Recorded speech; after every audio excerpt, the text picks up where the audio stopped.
नमस्कार दोस्तों, आपका हमारे YouTube चैनल में स्वागत है। सभी दर्शकों का हमारी ओर से जय श्री कृष्ण। दोस्तों, कैसे हैं आप? उम्मीद है आप सब अच्छे होंगे। आइए आज की कहानी सुनते हैं। आज की कहानी सुनने से पहले अगर आप हमारे चैनल पर नए हैं तो प्लीज़ चैनल को सब्सक्राइब ज़रूर कीजिए और बेल आइकॉन को ज़रूर दबाइए ताकि आप तक हमारे सारे नोटिफिकेशन पहुंचते रहें। दोस्तों, आपका एक सब्सक्राइब भी हमारे लिए बेहद मायने रखता है। आइए कहानी को शुरू करते हैं। आज की कहानी बहुत प्यारी है, बहुत अच्छी है। कहानी शुरू। हाथ में एक लड़का आवाज़ लगाता है, समीक्षा, समीक्षा, कहाँ हैं आप? देखो, ये मजाक का समय नहीं है, अंधेरा बहुत होने को है और चलो, इन जंगलों में बहुत ही खतरनाक जानवर भी हैं। तभी छम छम की आवाज़ आती है। अरे अच्छा, तो आप इस तरफ हैं। इस तरह हमने आपको पकड़ लिया। जैसे ही वो पकड़ता है और आवाज़ आती है, कौन है आप? ये सवाल तो हमें आपसे पूछना चाहिए, आप कौन हैं? और इस तरह हमारा हाथ पकड़ने की आपकी हिम्मत कैसे हुई?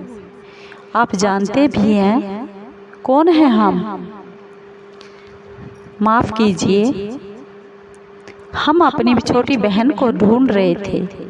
उसका नाम समीक्षा है और हम जंगल में घूमने आए हुए थे और वो घूमते घूमते जंगल में कहीं निकल गई। हम उन्हें ढूंढ ही रहे थे, तभी आपकी पायल की आवाज़ सुनी और हमें लगा हमारी बहन है। हमारा नाम सोमेश सिंह है। हम मानसगढ़ के कुंवर जी हैं। आप कौन हैं और इन घने जंगलों में आप क्या कर रहे हैं? अकेली हो? वह जोर से चीख सुनाई देती है। समीक्षा, अरे ये आवाज़ तो हमारी बहन की है। कहीं वो किसी मुसीबत में तो नहीं फंस गई? सोमेश अपनी बहन को आवाज़ लगाते हुए उस दिशा में भागा जहाँ से आवाज़ आ रही थी। समीक्षा, अरे आप तो बिल्कुल ठीक हैं। अपनी बहन को सोमेश देखकर पूछने लगा। वह बोली, हाँ भाई, हम बिल्कुल ठीक ठाक हैं। आपको ऐसा क्यों लग रहा है कि हम ठीक नहीं हैं? समीक्षा ने अपने भाई से सवाल किया। बहन, आपकी आवाज़ से आप क्यों चीख रही थी? भाई देखिए, यहाँ कितना सुंदर झरना है। हमने आज से पहले इतना सुंदर झरना और इतना खूबसूरत नज़ारा आज तक नहीं देखा। इसलिए हम खुशी के मारे जोर से चिल्ला पड़े और जो आपको भी तो बुलाना था इस झरने को दिखाने के लिए। अरे समीक्षा, आपने तो हमारी जान ही निकाल दी थी। हमें लगा शायद आप किसी आफत में फंस गई है।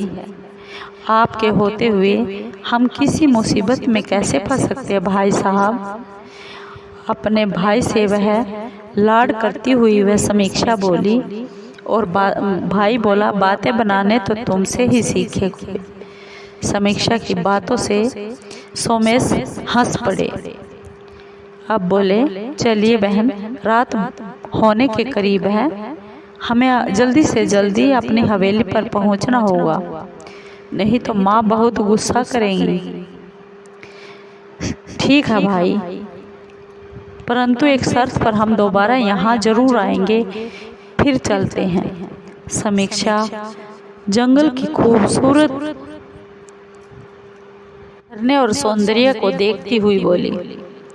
सोमेश बोला, अरे हाँ बाबा, आएंगे, जरूर आएंगे, अब तो घर चलिए।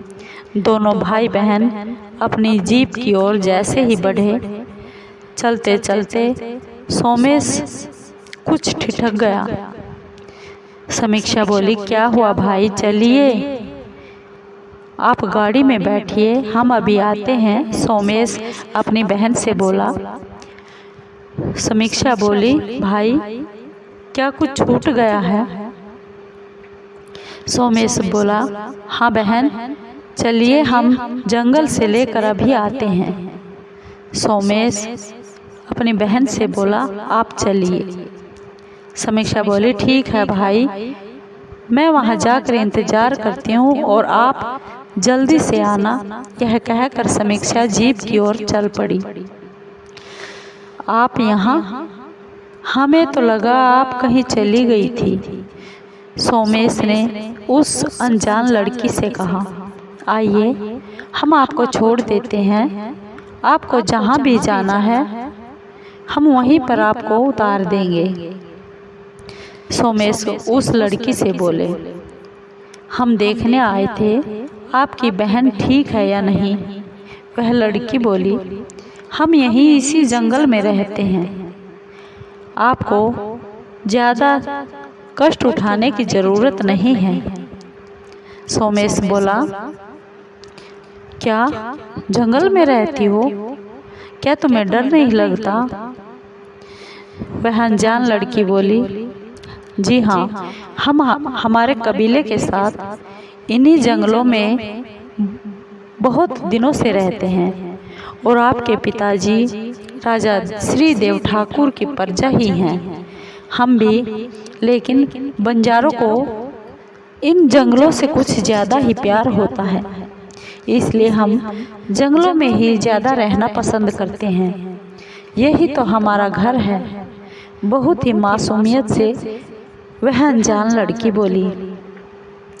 सोमेश बोला, क्या बंजारन? हाँ, मैं बंजारन। वो लगती भी बंजारों जैसी थी, बिल्कुल पूरी बंजारन। वो काजल भरी हुई काली काली आंखें, होठों के नीचे छोटा सा तिल जो उसकी खूबसूरती को और भी बढ़ा रहा था, और माथे पर टिका हुआ टीका, कानों में बड़े बड़े झुमके और कमर से नीचे लंबे लंबे नागिन जैसे बाल, और रंग तो देखो मानो छूने से ही मैली हो जाएगी। सोमेश उस अनजान लड़की की खूबसूरती में डूबता सा चला गया था। सोमेश बोला, अब हम चलते हैं और आपको भी चले जाना चाहिए। यह कहकर, अलविदा कहकर जैसे ही वह मुड़ी, उसकी आवाज़ से जैसे सोमेश नींद से जाग गया हो, एकदम ऐसे जागा। रुकिए, सोमेश ने एक बार फिर उसका हाथ पकड़ कर कहा, आप अपना नाम तो बताती जाइए। वो सोमेश को अपना हाथ थामे देखती रही और उसकी आंखों में आंखें डालकर देखती हुई बोली, हमारा नाम माया है। उसके माया कहते ही एकदम अचानक से मौसम बदल गया और तेज तेज हवाएं चलने लगी। अरे, ये मौसम को क्या हो गया? अचानक ये मौसम कैसे बदल गया? अभी तो सब ठीक ठाक था। और हैरान होकर सोमेश से बोली, सोमेश, ये जंगल है, यहाँ कब क्या हो जाए और कब किसको क्या दिख जाए कुछ कहा ही नहीं जा सकता। इतना कहकर एक झटके से वह अनजान लड़कियां अपना हाथ सोमेश के हाथों से छुड़ाकर हंसती हुई उस जंगल के भीतर भाग गई। माया। सोमेश उसे जाते हुए देखता ही रह गया। छम छम छम जब तक उसके पायल की आवाज़ आनी बंद ना हो गई, तब तक वह वहीं पर खड़ा हुआ उसको देखता रहा।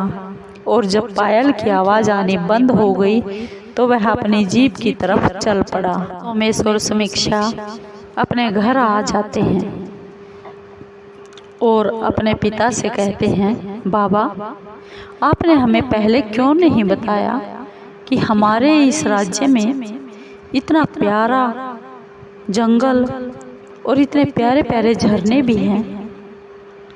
आपको पता है हमारी सारी सहेलियाँ, हमारे सारे दोस्त अमेरिका से इधर भारत घूमने आना चाहते थे। अगर हमें यह पता होता हमारे अपने ही राज्य में इतनी खूबसूरत जगह है तो हम उन्हें अपने साथ ले आते और हम सब मिलकर इकट्ठा पिकनिक मनाने जाते।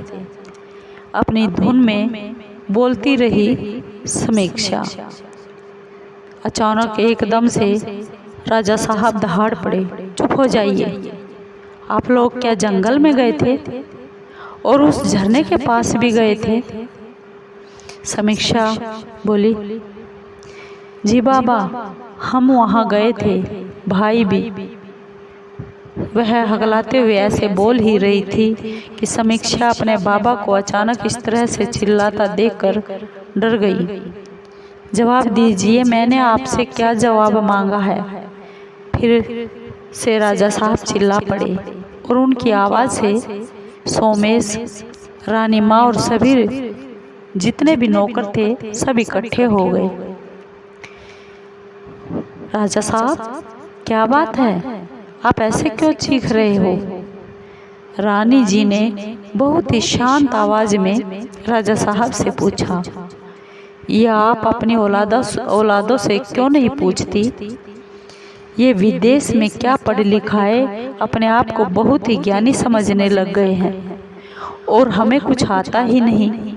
हमारे मना करने के बाद भी ये दोनों उस जंगल की ओर गए और ख़ास तौर पर उस झरने के पास गए थे। रानी बोली, क्या? कभी समीक्षा को तो कभी सोमेश को रानी देख रही थी। हमने आपको मना किया था ना सोमेश?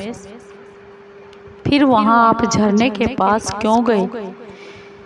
आप दोनों उस ओर गए ही क्यों? राजा साहब ने सोमेश से फिर से सवाल किया। सोमेश बोला, हमें माफ़ कर दीजिए बाबा जी, हमें नहीं पता था कि हमारा वहाँ जाना आपको इतना परेशान कर सकता है। हम आपसे वादा करते हैं आगे से कभी हम उस ओर नहीं जाएंगे। सोमेश अपने बाबा को मनाने के इरादे से फिर बोला। अब राजा साहब का गुस्सा कुछ शांत हो चुका था। बात हमारी परेशानी की नहीं है बेटा, हम आपको नहीं समझा सकते, चाह कर भी नहीं समझा सकते कि वहाँ पर कितना खतरा है। खैर, आप हमें ये बताइए, आपके साथ वहाँ कुछ हुआ तो नहीं? आप किसी से वहाँ पर मिले तो नहीं? इस आशंकित मन से राजा साहब ने उनसे पूछा। सोमेश बोला, नहीं बाबा, हम वहाँ किसी से नहीं मिले, ना ही हमें वहाँ कोई मिला। वहाँ सब ठीक ठाक था और माया की बात सोमेश ने अपने मन में ही छुपा ली, बताई नहीं। राजा साहब बोले, ठीक है, आगे से ख्याल रखना, फिर मत जाना। शाम का समय था, सूरज भी अपनी पूरी लाली आसमान पर फैलाकर डूबने को ही था। सोमेश अपने अनमने ढंग से जंगल के बाहर वाले तालाब के किनारे पर बैठा हुआ एक एक पत्थर उठाता और पानी में फेंकता रहा। बार बार फिर जंगल की तरफ देखता और फिर से पत्थर उठाता और पानी में मारता, मानो अभी जंगल से माया बाहर निकलेगी और उसका दिल कर रहा था कि भागकर जंगल की ओर चला जाए और माया से जाकर मिले, लेकिन बाबा से उसने वादा जो किया था, इसलिए वह चाह कर भी वहाँ नहीं जा पा रहा था।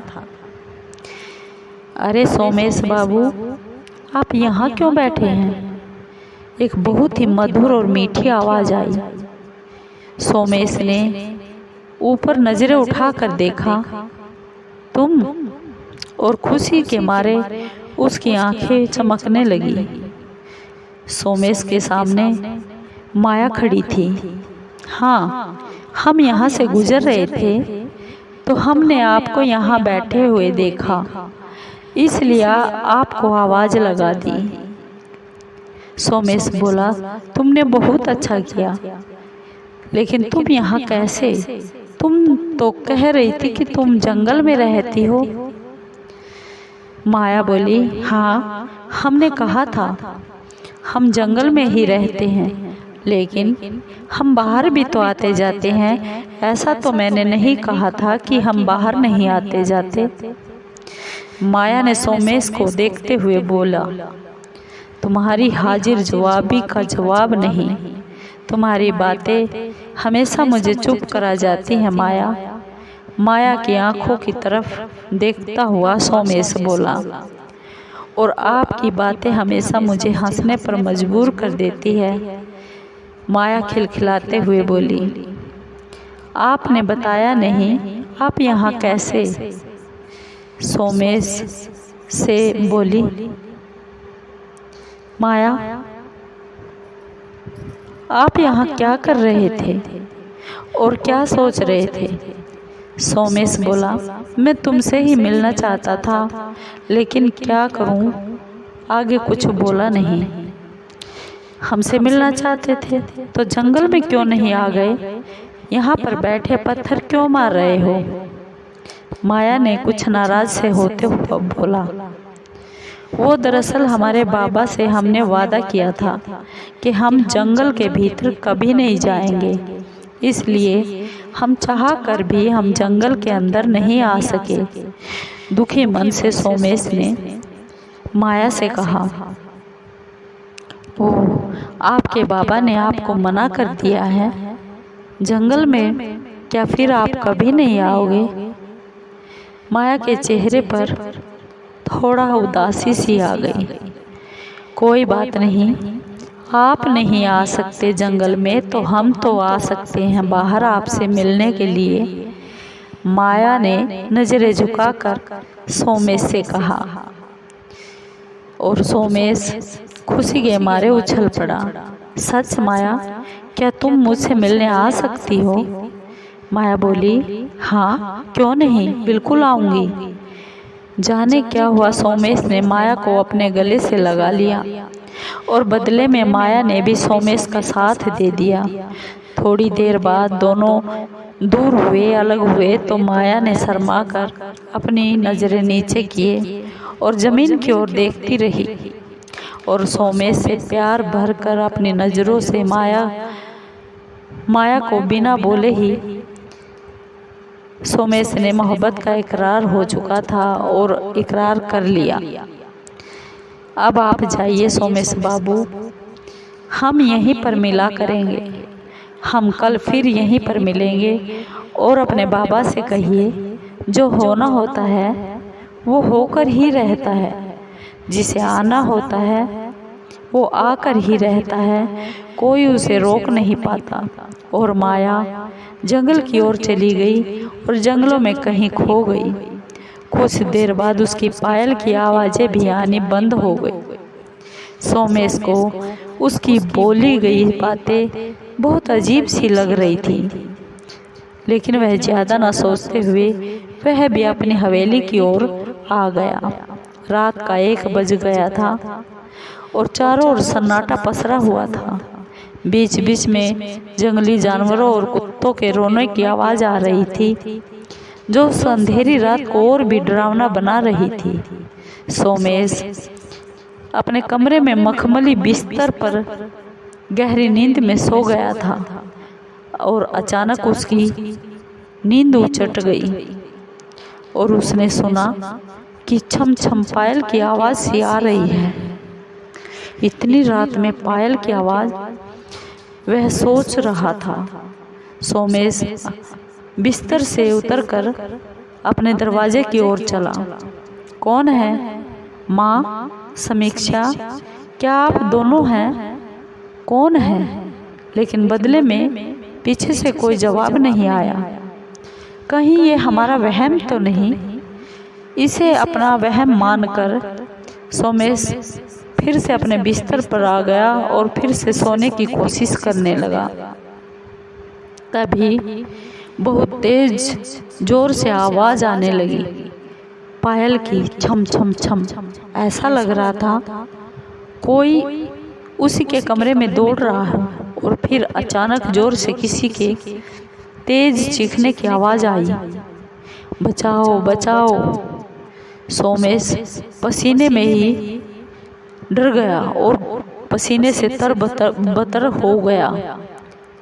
अरे ये कैसा सपना था। उसे प्यास भी बहुत लग रही थी। वह उठा और उठकर जैसे पानी लेने लगा, तभी देखा कि सामने लगे हुए शीशे में उसे माया नजर आई। दोस्तों, अगली कहानी, आगे की कहानी अगली वीडियो में। दोस्तों, आपको ये कहानी कैसी लगी? अगर आपको कहानी अच्छी लगी हो तो प्लीज़ लाइक कीजिए, शेयर कीजिए, सब्सक्राइब कीजिए और कमेंट ज़रूर कीजिए, ताकि हम आपके लिए और भी अच्छी अच्छी और प्यारी प्यारी कहानियाँ ढूंढ कर ला सके। धन्यवाद दोस्तों।